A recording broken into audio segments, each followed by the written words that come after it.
using a condom requires that the male partner do it right. Some of the basic rules. First, got to get the condom on the penis before it goes inside.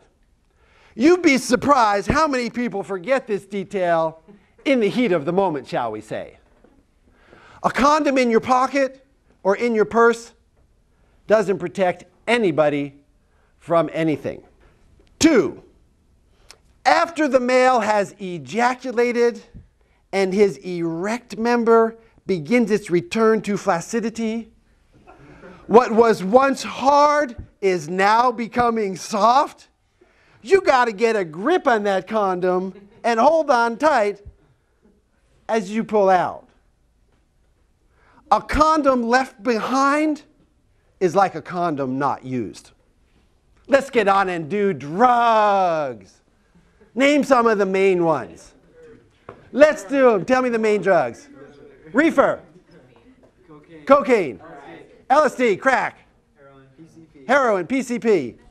Methamphetamines. LSD. Mushrooms, steroids. Opiates. Hey, you guys are informed, man. You guys know it. This is good. This is good. Caffeine, yeah. Drugs are chemicals that alter the way our bodies work. They can change our thinking, our feelings, and our energies. As a doctor, I prescribe drugs every single day. It's part of my job. It's what I'm supposed to do. I'm trained to do it. I try to do it safely. But there are a lot of drugs out there, both legal and illegal, that are used unsupervised by physicians. You're on your own, so to speak. Let's talk about them and start easy. Caffeine. It's in coffee, soft drinks, chocolate, lots of pills. It's a stimulant and can give you energy, take away fatigue, increase your alertness.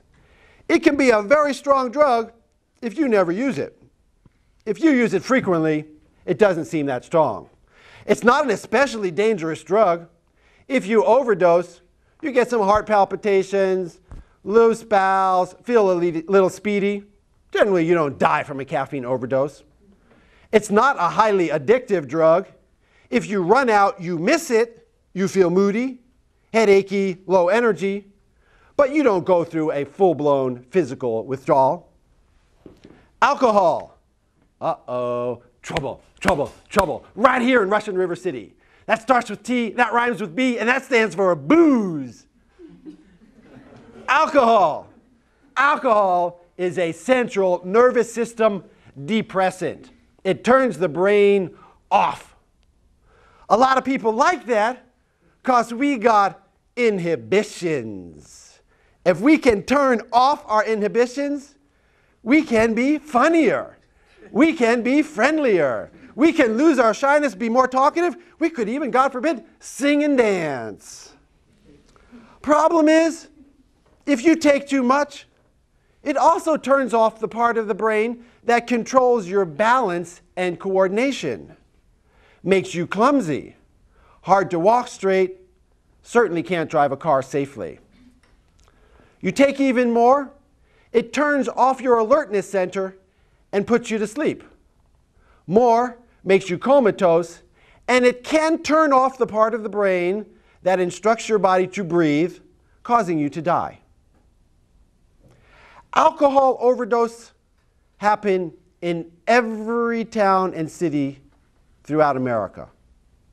People have died in Ukiah from lethal doses of alcohol. People sometimes get into trouble by showing off their drinking abilities and end up dead. I'm mortified as a doctor that a single bottle of hard alcohol is a lethal dose. Drink the whole thing by yourself or too few friends in one evening, you might never wake up. So alcohol can be an addictive drug. Now that is not to say that all people or even most people who use alcohol become addicted, because they don't. But some people do.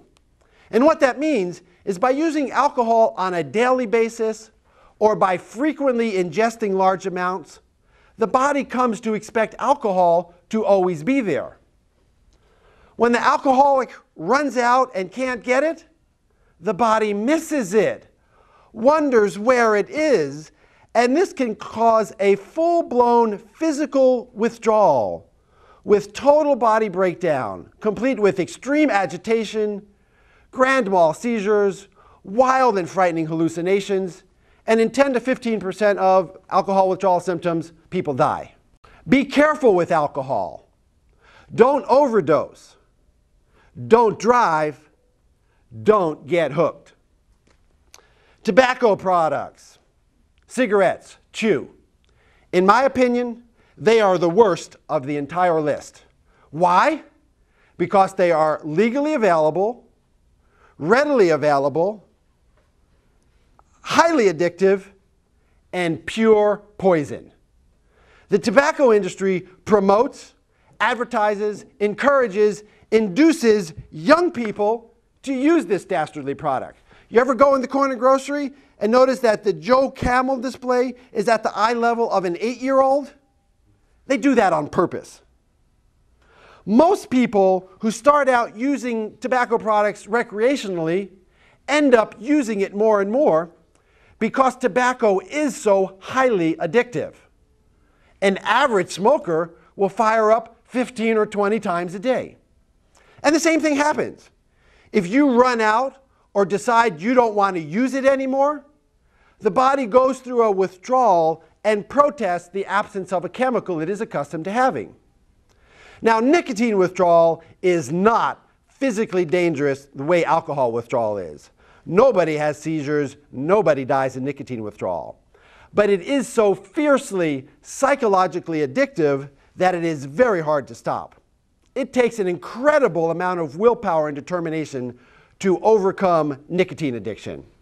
If you go to AA or NA meetings, it's amazing the number of people who have beaten their alcohol or narcotics addiction, but who puff merrily on cigarettes. And you ruin your health. Way more than 1,000 people die every day in the United States from the effects of tobacco products. Smoking cigarettes causes your lungs to rot out with emphysema. It blocks the arteries, causing heart attacks and strokes. It causes cancer of all kinds. Cigarette smoke has more than 4,000 chemicals in it. When you inhale, you don't just get nicotine. All those chemicals are magically passed by your lungs into the bloodstream, and within seconds, they're down to your toes and up to your brain. Some of those chemicals are known carcinogens, cancer-causing substances. Hey, it's a free country with regards to tobacco. If you want to smoke, you can. You'll waste a lot of money, and you'll ruin your health. Don't start. Marijuana. Marijuana is an intoxicant drug. It changes the way we think and the way we feel.